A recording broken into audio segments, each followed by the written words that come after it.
ठरलं तर मग या मालिकेच्या येणाऱ्या भागामध्ये आपण पाहणार आहोत की इथे महिपनच्या माणसाला कठाड्यात उभे केलं असतं तेव्हा अर्जुन जजना सांगत असतो का हा माणूस महिपन शिकरेचा आहे आणि हा कंस्ट्रक्शन साईट मध्ये राहून हरीशच्या मित्राला चॅटिंग करायचा आणि ते पण महिपनच्या सांगण्यावरून। तेव्हा कठाड्यात उभा असलेल्या महिपनच्या माणसाला महिपन एक चिठ्ठी देतो। त्या चिठ्ठीमध्ये लिहिलं असतं की तू जर माझ्या विरुद्ध साक्ष दिली तर मी तुला काय जिवंत ठेवणार नाही। पण त्या टाइमला महिपनचा माणूस काय बोलायला तयार नसतो आणि तो तप करायला लागतो कारण की तो घाबरतो। तेव्हा तो जजने सांगायला लागतो हे सगळं मी केलं आहे आणि मला कोणी सांगितलं नाही।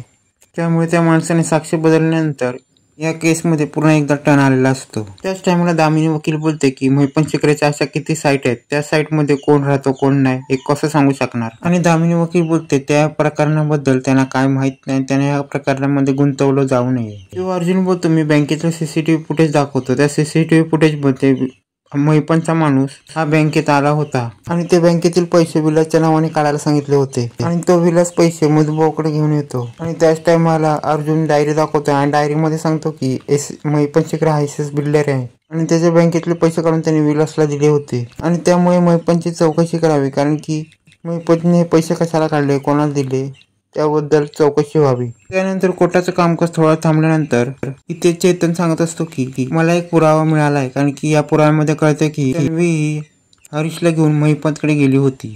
तेव्हा हे ऐकून तिथे असलेल्या रविराजांना चांगला धक्का बसतो। तेव्हा रविराज बोलतो पुरावा दाखव। तेव्हा चेतन व्हिडिओ दाखवायला लागतो आणि बोलतो त्याच्या आवारामध्ये तन्वीने हरीशला थांबवलेला आणि तिकडूनच त्याला महिपतकडे घेऊन गेली होती। हे सगळं सीसीटीव्ही फुटेज मध्ये दिसत आहे आणि या सीसीटीव्ही फुटेज मध्ये असं दिसतं की प्रिया ही हरीशची बोलत आहे आणि त्यानंतर त्याला महिपतकडे घेऊन गेली आणि त्यानंतर हरीश कधीच कुठे दिसले नाहीत। तेव्हा रविराज अर्जुनला बोलतात हे सगळं तू कोर्टात दाखव। तेव्हा अर्जुन बोलतो तुमची मुलगी ही अर्जुन बोलतो तुमचा विरोध असला तर मी हे काय दाखवणार नाही। तेव्हा रविराज बोलतो हे सगळं तू जाऊन कोर्टात दाखव आणि त्यानंतर आपण मधुभाऊ निर्दोष मुक्त करू आणि तेच महत्वाचं आहे। आणि त्यानंतर मधुभाऊ निर्दोष ठरवण्यासाठी तो व्हिडिओ कोर्टात दाखवला जातो। तेव्हा रविराज प्रियाला बोलतो की हे काय चाललंय, तू हरीशला घेऊन महिपतकडे घेऊन गेली होतीस। तेव्हा प्रिया बोलायला लागते हे सगळं खोटं आहे, हे सगळं माझ्यावरून खोटं सांगण्यात येत आहे आणि हा सगळा अर्जुन आणि सायलीचा डाव आहे। तेव्हा रविराज बोलतात की हे सगळं सीसीटीव्ही फुटेज मध्ये दिसत आहे कारण की तू त्याला घेऊन महिपतकडे गेली आहेस। तेव्हा प्रिया बोलायला लागते बाबा तुम्ही असं काय करू नका। तेव्हा प्रिया बोलायला लागते मी तुमच्या पाया पडते। तेव्हा रविराज बोलतो तू पाया पडू नको, आता बस झालं। त्यानंतर कोर्टात अर्जुन सांगत असतो जजने की तिसरा पुरावा, ह्या पुराव्यामध्ये असं दिसतंय की प्रिया ही हरीशला कोर्टाच्या बाहेर अडवलं होतं आणि त्यानंतर ती त्याला महिपतकडे घेऊन गेली होती आणि हरीशला फसवून महिपन शिकरेच्या घरी गेला। हे सगळा सीसीटीव्ही फुटेज आपल्याकडे आहे। इकडे महिपन शिकरे खूप निराश झाला असतो कारण त्याच्या घरापर्यंत हा सीसीटीव्ही फुटेज असतो त्यामुळे त्याला काहीच कळत नाही। त्या टाइमला ते सायली पण गडबडते कारण की तिला काय माहित नसतं कारण की तिला आता उत्सुकता असते म्हणजे कसला फुटेज। त्यानंतर हा सीसीटीव्ही फुटेज जजने दाखवण्यात येतो। तेव्हा जजने दाखवल्यानंतर मधुभाऊ चिडतात हे काय चाललंय, ही मुलगी अशी वागली आणि मधुभाऊ बोलायला लागतात की ही आश्रमाच्या विरोधातच राहिलेली आहे आणि हरीशचा खून ह्या महिपन शिकरेने केलाय आणि ह्याच्यामध्ये या प्रियाचा हात आहे। हे ऐकून मधुभाऊ पेटून उठतात। इथे रविराजांना दुःख होत असतं की हे सगळं त्या प्रियाने केलं आहे आणि ह्याच्यावरून समजतं ही प्रिया आपली कशी मुलगी असू शकते। त्यानंतर जज निर्णय घेतात की प्रियाच्या जेवढ्या पण साक्ष आहेत त्या सगळ्या ग्राह्य धरल्या नाही जाणार।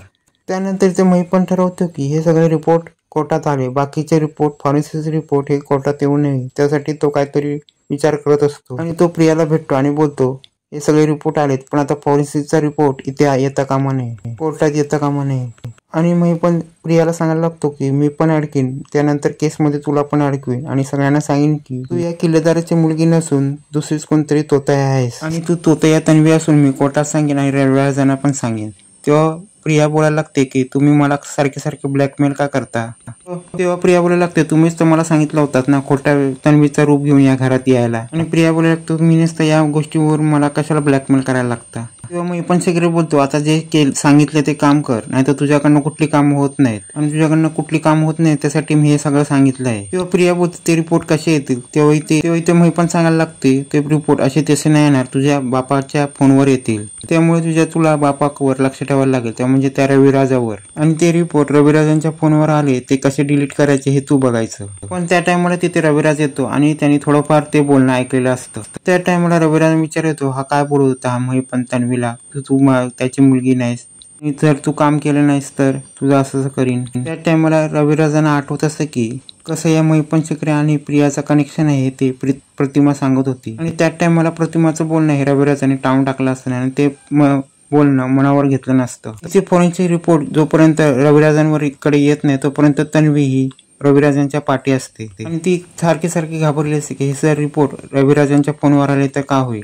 आणि ती चांगलीच घाबरलेली असते आणि ती रविराजांची वाट पाहायला लागते. पण ते रविराज काय येत नाही आणि ती घाबरली असते आणि हा रविराज आला नाही तर माझी वाट लागेल. रविराजांच्या डोक्यात विचार असतो की हा मैपण हिच्याशी काय बोलत होता. ते प्रियाला टेन्शन आलं असतं की काय करू काय नको करू, हा किल्लेदार नेमका गेला कुठे. पण त्या टायमाला ते विचार करतात आपल्याला मधुभाऊंकडे जायला पाहिजे आणि मधुभाऊंकडे हे सगळं सत्य समजायला पाहिजे आणि मधुभाऊंकडे जाऊन हे सगळं सत्य समजून घ्यायला पाहिजे. तर रविराज मधुभाऊंना सांगायला लागते की सगळ्या गोष्टी व्यवस्थित होईल, तुम्ही कोर्टामध्ये निर्दोष सुटाल. तेव्हा इथे मधुभाऊंना खूप आनंद होतो कारण की रविराज ही माझ्या बाजूने आहेत. त्यानंतर रविराज मधुभाऊंना सगळं सांगायला लागतो. तेव्हा मधुभाऊ सांगायला लागतात ही प्रिया ही माझ्या आश्रमात आली होती आणि ती या दिवशी आली होती 2005 साली. तेव्हा इथे रविराज विचार करतात की ही 2005 साली आली पण माझा ऍक्सिडेंट 2002 साली झाला होता. तेव्हा इथे रविराज परत विचारायला लागतात की 2005 साली आली ना. तेव्हा मधुभाऊ बोलतात हा 2005 साली आली होती. तेव्हा इथे मधुभाऊ सगळा रेकॉर्ड दाखवायला लागतात आणि सांगतात की तिची आई घेऊन आली होती आणि ती गंभीर आजारी होती. आणि तेव्हा रविराज विचार करतात तिची आई. तेव्हा रविराज विचार करतात की माझी मुलगी ती ऍक्सिडेंट नंतर एकटीच होती आणि ती एकटीच आली असेल पण ही आई कुठून आली. मधुबाबू हा ऍक्सिडेंट तर सायलीच्या आई बाबांचा झाला होता आणि सायली एकटीच आमच्या आश्रमात आली होती. रविराज विचारायला लागतात की कोणत्या साली आली होती सायली.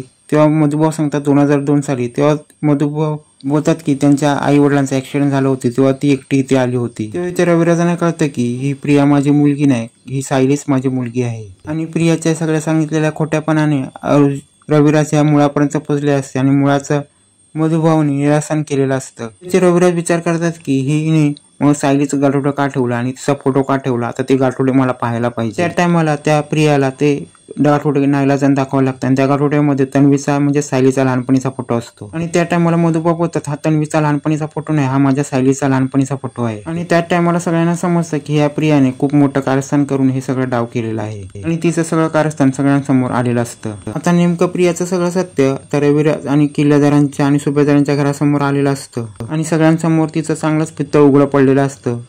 आणि याच्या पुढे आता नेमकं आता प्रियाचं काय होणार, रविराज सुभेदार कुटुंबात आणि किल्लेदार कुटुंबात प्रियाला काय शिक्षा देणार पुढे पाहणे रंजकच होणार आहे.